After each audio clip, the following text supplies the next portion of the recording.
রাজনীতির মারপ্যাচে নায়ক থেকে খলনায়ক সাকিব মাশরাফি ক্রিকেটার থাকাকালীন তাদের রাজনৈতিক জীবন নিয়ে সমালোচনাও কম হয়নি।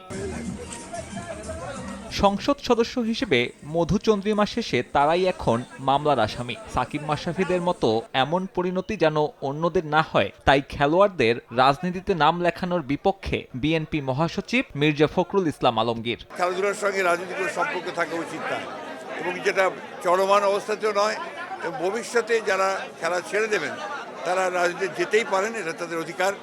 তবে এটা ব্যক্তিগত ব্যাপার আমি মনে করি, এবং এই অধিকার মানুষের সকলেরই থাকা উচিত, গণতান্ত্রিক অধিকার।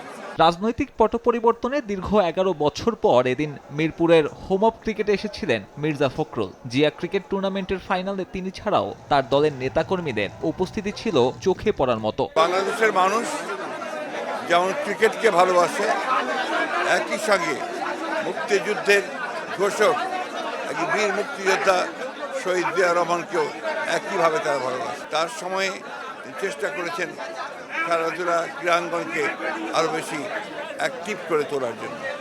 আজকের আয়োজকদেরকে আমি আবারও আন্তরিক ধন্যবাদ এবং কৃতজ্ঞতা জানাতে চাই, তারা আজকের এই দিনে এই মহান রাষ্ট্রনায়কের নামে এই ক্রিকেট টুর্নামেন্ট আয়োজন করেছে। 10 দলের টুর্নামেন্টের ফাইনালে ওঠে রংপুর ও সিলেট বিভাগ। শেরেবাংলার শিরোপা নির্ধারণী ম্যাচে আগে ব্যাট করে সিলেট স্কোর বোর্ডে তোলে 143 রান। দলের হয়ে একমাত্র 50 ওয়াসিফ আকবরের ব্যাটে। জবাবে খেলতে নেমে দেখে শুনে শুরু করে এনসিএল টি-20-র বর্তমান চ্যাম্পিয়নরা। পাওয়ার প্লেতে আসে 1 উইকেটে 39। অধিনায়ক মামুনের 50-তে ফাইনালটা এক পেশে করে ফেলে তারা। শেষ পর্যন্ত 4 বল হাতে রেখে 5 উইকেটে চ্যাম্পিয়ন রংপুর বিভাগ।